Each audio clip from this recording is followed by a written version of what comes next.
morning. Welcome to Right. Cyber Talk. And today we have very interesting topic to discuss: cybersecurity for small businesses, which is not very often talked about because everybody thinks that when it comes to cybersecurity, it just all about large businesses, banks, healthcare industries. And I'm thrilled because we have a special guest today. Her name is Heather Noggle, and she is owner founder at Cody Stack, and she's going to share her insights on how do you manage run cybersecurity programs at small businesses, which is going to be a very interesting discussion. So with this, we'll get started. Cody Stack sounds like a very unique, interesting name. So Heather, if you could go ahead, introduce yourself, tell us more about what you do, your career journey, and about your company. Okay, sure. Hi, I'm Heather Noggle, and I have been working in tech for 25 years and more. We'll just leave it at that. So I'll give you a little bit of history of how I got here because it's unnatural, maybe. It's unconventional. I started out as a kid messing with computers in the United States when the Commodore 64 came out. My parents got one for me, and I was, I think, 11 years old. And before then, I'd never even thought of computers. But I started programming, and my parents weren't computer people. And so we had no way to save any work I did. It was just the computer hooked to the TV. And when the TV got turned off and the computer got turned off, then all the work I did went away. So over time, we fixed that so that I could write some programs and keep them. And then by the time I got into high school, having written a few practical programs to help me memorize data in junior high school, by the time I got into high school, girls really didn't do a whole lot in tech. And computer club was for geeky boys. So I got out of that and then moved into more traditional things like music and writing. And it all comes back, though. Everything we learn comes back as we get more mature and more focused in our careers. So I went through that. I went to college. I was going to be a band director. Decided against that. Got a communication degree. And everything I started into the 90s, the internet was coming online. I sent my first email in 1992. And that was while I was in college. I started playing on these text-based games called MUDs. You would telnet, so an insecure protocol for people who are not familiar with Telnet, because it's not around that much anymore. There are better options, but you could go to a computer, log on to it, and play games with your users. So I did a lot of that. And so I had some background coming into my human resources career coming out of college, work for a university while I was in grad school. And this is where tech was really starting to come into business processes, and everybody needed data, and there were never enough people working in technology. And so again, I have a communication degree, and I have my human resources boss saying, Heather, can you learn this? Can you go get this? Can you crunch this data? Can you build this report? Can you build this website? And so I learned to do all that from a pretty early age, and when the internet was fairly new, before the web. And as the web was coming online, I was doing this work. And then I went into a bigger organization, which was a county government. So I've got this real heart for public service, public servants, and small organizations. The university and the county were fairly big, but they were public facing. Going through that, then the same thing happened. I was hired to interview people and talk to people all day, and ended up doing that and also writing programs, which is a strangely it's not a typical skill set you put together. And then taking those same things in my early 20s and then showing the rest of the county of with technology, the very few things that we have here at our disposal that we don't need IT for, we can still build applications to do these things. No focus on security. It's the 90s, and they weren't online. So that's how I gathered most of my tech skills. And it is a bit of a roundabout story. So I'll wrap it up into coming out of that. I once actually was interviewing people for a job with a hiring manager. And when we got done, he wasn't happy with any of them. And he looked at me, he said, I want you. So I had to go home that night and learn the specifics of that programming language. And that's how I actually officially got into tech. And that would have been about 96, 97. So, all right, now we're in tech. And the long story of how I'm even qualified to be here today. After that point I was writing programs, and then I wasn't making quite the impact I wanted to. With it was just too new for people, and I was too young and inexperienced to convince them that this is the direction that we're all going. Everything will eventually be online, accessible, workable with other people. And so I moved into consulting and got a software development job with a consulting firm that was supposed to be about 3 months per assignment, go on to another assignment. I learned how to do full stack development. And that's where the code stack name comes from, is literally code stack. Hmm. So full stack development, including all the human aspects of that, of getting software requirements and working through the processes necessary, teasing out the information that people don't natively think to give, but it's really relevant to building a robust and helpful product for them. And so my 3 month assignment with this company moved to 6 and then moved to 5 years. And then when I went to be a stay at home mom, the client I'd been working for the past 5.5 years said, "We'd like you to continue working for us," and then bought out my contract. 17 years after I started working for them, I bought the company with a colleague. So I've spent essentially 22 years with that company doing various things, every last thing you can do with people and tech. That's the simplest way to put that. And watch the evolution from that very first thing I did online in 1992, sending that email, interacting on these games, how open the internet was, until where we are today and how we've put all of our lives online and not really looked at how to handle that from a security and privacy perspective. So, one more thing. In December, as we're looking to grow this business, we'd step back and taken a look at, as long as I'm in here with all this knowledge in my brain, we're not going to be able to grow to the capacity that we need to. And so in December, I actually stepped out of my own company, and I've been looking toward what I'm doing now since then and going through that. So that gives you a whole lot to talk through.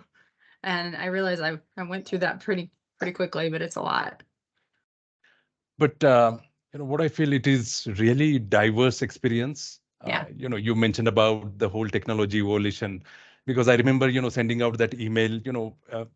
When it was 1998, 1999. Around that time I sent my first email. It was Yeah. Hotmail. Yes. And and then things have changed so much, right? Today you cannot live without technology. So the cybersecurity aspect has really uh, become more important than ever. Like you said, in early Mhm. 2000s, probably nobody talked about it, right? It was just one of the other things, and then today it's like very, very different. And interestingly, I was also noticing the work that you have mentioned, especially in the HR areas, Mhm. programming. So that's a very unique, interesting, combination. Somebody who is good at programming, HR. So that's how I think the Cody stack and making technology simpler sort of worked for you.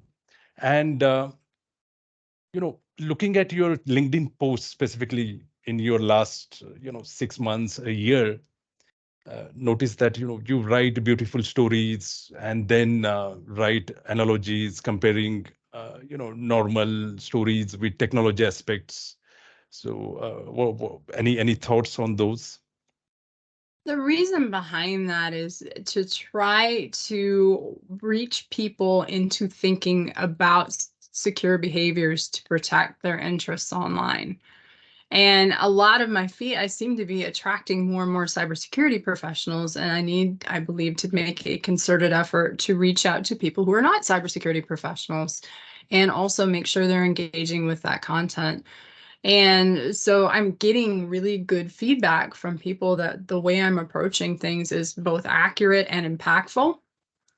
And so that feels more like a calling. I'm not doing that for really any purpose other than I'm reaching out here to see what sort of impact I can have on changing how we think over time. Right, So I right. don't But ever know what I'm going to write about. I kind of loosely plan once a week, and then other things come in because life happens. We were about to say something. Go ahead, Tasha. Correct, correct. And those stories definitely have, that impact, and they do carry, good message, definitely in terms of awareness. Now, your focus, as I understand, has been, significantly laid on small businesses, Yes. uh, right? So, how did you get into, that area, and what was the thought behind, focusing in that segment? Okay, sure. So, being a business owner since early 2018, we Mm, are a small business. We serve some very big mm, customers, but this is not Codastack. It's the one I bought. And mm. it's called Global Wizard. And I think we're rebranding it right now to Trabex. So it's a small business, but it serves some giant customers. And clearly, it's a software business. We've got to have a lot of cybersecurity in there and how we work and endpoints and all the things. If you have cybersecurity people listening to this, and I'm sure you do, we have to handle all those things. And we also have to handle them from as we grow, the people perspective. A rapidly growing company that starts out technical may have all the technical controls covered really well. But when people leak information or when people don't know how to work together to be secure as emerging threats come through, that's an area to address. At the same time, I started volunteering around 2019, so not quite the same time, with an organization called 1 Million Cups that caters to entrepreneurs and helping them establish their brands and getting some feedback from a community of other entrepreneurs. And so I have that background of being really interested, especially in the very, very small businesses and not just the small ones. So one, two, three people, maybe one person with a support staff. And what I'm finding when I talk with these people is they're not giving cybersecurity one thought whatsoever. They may have just email and maybe say QuickBooks Online or something like that, but there's still significant exposure there as to how they interact with these things. And maybe they aren't using multi-factor authentication. Maybe they don't know what that is. And trying to start at this level and work with organizations up to, say, 12 to 15 people is really what I think the sweet spot is from the people aspect of cybersecurity, which is where my focus is, which is having these conversations, understanding what risk is, and determining who the right service providers would be as these organizations grow. So that's where my passion for it comes from, is these are my peers, and in conversations with them, I see the need.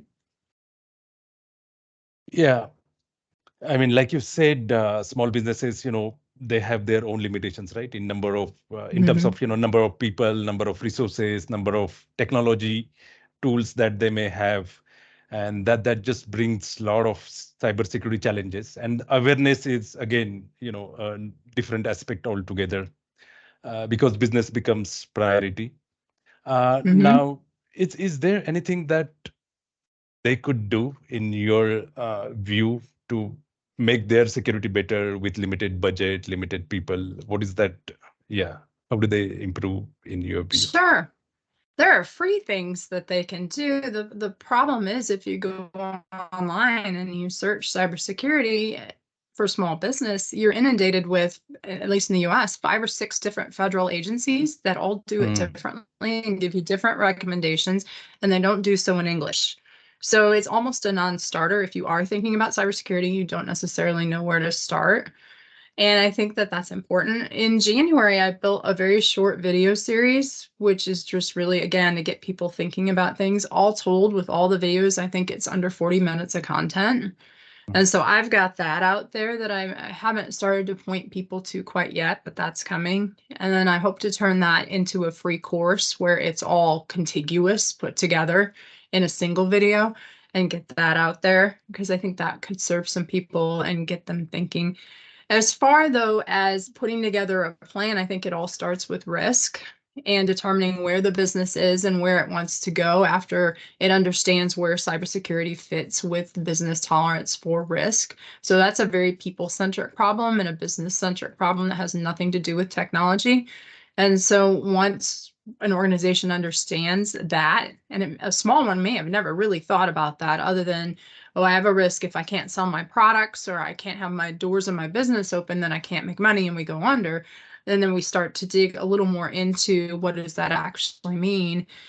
and then the actual services that and products that need to continue even if you're not automating anything. What does that look like? And then suddenly you have a business continuity plan. It's not too hard to build an incident response plan on top of that, even if it's just as simple of if something happens, we unplug everything and here's immediately who we call. Well, that's more than a lot of organizations have today. Correct, correct. And obviously, hiring a dedicated cybersecurity professional may not be, on their budget, on their priority. So I think, the existing staff or the management themselves will have to drive this. Mm-hmm. Now, where do you think, or what do you think can be done to improve their awareness, education for the people? Is there anything, small businesses can do as a regular cyber hygiene practice? Sure. So one thing is to go through and do the learning. The other thing is a business focus that there has to be some level of continued learning. There are Mm, a lot of companies out there who do cybersecurity awareness training from a varied perspective, including some phishing. It's mhm. it's an interesting thing though. If you're a small business of only one person, how do you fish yourself is a question I like to ask. So I have a list on my website of a lot of the vendors who do this cybersecurity awareness training. It's very affordable. And so that could take care of that. But the posture of here's how we do it in our organization has to come from the top, which if there's a true interest in cybersecurity, watching some training once or even once or twice a year isn't going to cut it. It's certainly better than doing nothing. But most likely, those organizations are going to need to undertake some sort of ongoing training with a plan, just like any other business initiative. Cybersecurity needs to be a small business initiative that is a project. And then after it's a project, it's a process. Right. And like you said, even phishing needs to be like the phishing campaigns, phishing simulation, that also needs to be taken on priority because these days, it's not just about sending email. You're talking about text-based phishing or, voice phishing, QR codes being Yeah. used. Um, so there is a lot to do, and obviously, if it is just one or two people, then the focus, I believe, should be more on the learning part, right? So they then know that it's a Mhm. continuous education that they have to go through. Um, Now, in terms of any incident, breach, if they encounter, is there anything they could do to help themselves? Because it may have the regulatory impact, legal issues, Mhm. anything. Yeah. I think knowing what your risk is as an Mm, organization is really mm, big. If you only have email and you mm, don't have a large budget, you're a nonprofit and you've had, I like to call it the anti-fraud training because that takes the cybersecurity mm, out of it and really looks at a business problem that everyone has, and you've had those things, then hopefully you've put the few steps in place that you need to for your organization at that level. You may not need some additional help, except maybe a part-time tech person to come in and make sure your machines are patched. So given that, say you get breached, if you can contain that as quickly as possible, that's your best chance for survival. I read today actually that 43% of cyber attacks are against small businesses. I think medium may be included in that statistic. So that's very scary that it's a real threat.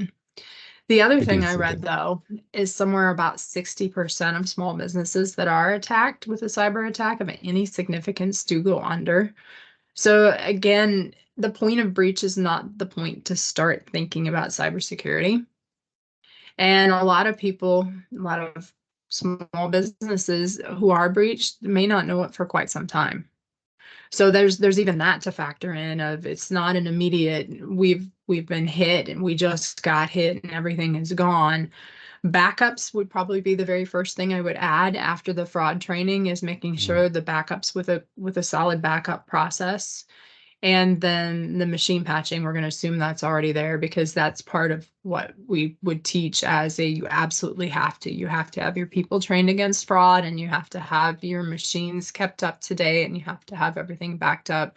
You need to have anti-malware. I can go through the whole litany of all the correct. cyber hygiene, but that's part of the initial training. and what I cover in the free videos. And when I have that as a more comprehensive professional put together video, I'll cover that as well. Sure, sure. Maybe for everybody's benefit, we'll Mhm. share those links to the videos that Sure. you have been talking about. They will be certainly beneficial for viewers. Now, we pretty much, if you want to summarize and, uh, coming to what had changed, right, over the years, like we earlier Uh-huh. we talked about the technology evolution. These days, now we are talking about the artificial intelligence, chat GPT, of these emerging threats. So what would be your advice, words of wisdom for small business owners, so that, knowing the complexity, how do they sustain, survive in this, complex cyber world? Yeah. Sure. AI is certainly the big new thing, and AI is not new at all. AI in the public for use by regular people at their homes or in their jobs is, though.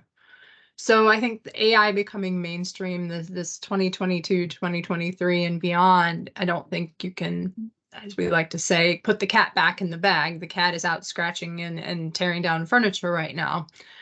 So one of the things I've found in playing with this, because if I'm going to advise people of this is how you use it, here's how you don't use it, here's how it's secure.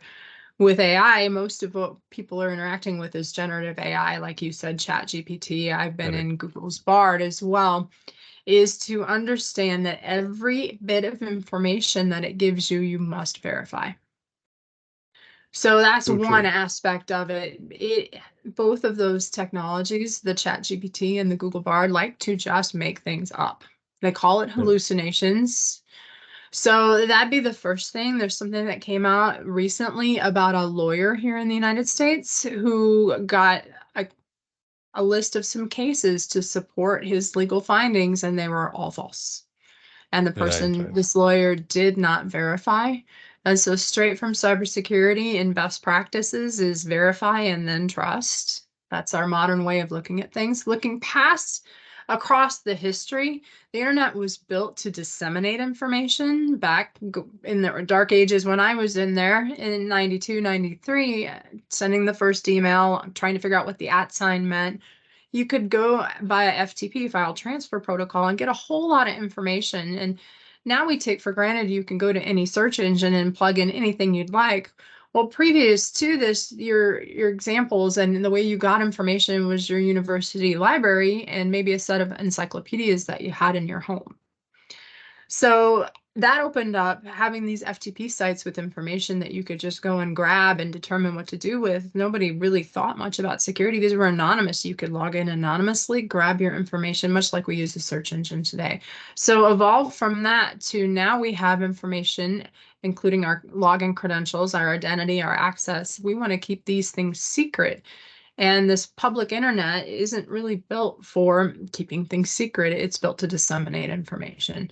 So I would look at that from that perspective. I'm going to come back around to end this to talk just about artificial intelligence.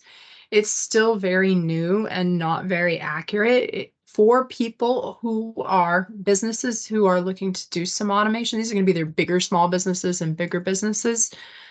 Keep that in mind that it's not as accurate as it needs to be, and there's still much evolution that's going to take place here.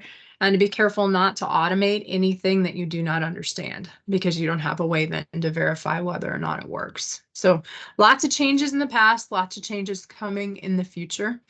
And looking specifically towards cybersecurity, I think that artificial intelligence will both enable the attackers to be more complex and more astute and more ability to reach people.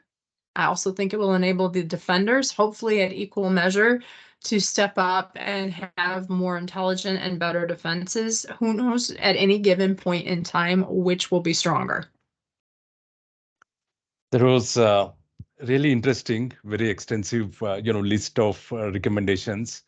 And this conversation was really insightful because, you mentioned about starting with Telnet, FTP, Yeah. it's all changed now. But then the risk, especially the endpoint security, malware, backups, Mhm. how important they are when it comes to ransomware type of cyber attacks, maintaining cyber hygiene, multi-factor policies, procedures, education, and awareness. So there is a lot, and what we would do, we'll share link to your videos, the education that you have been sort of working on for benefit of users. But this was very insightful session, a lot of learning for me also, and I really appreciate you joining this and sharing your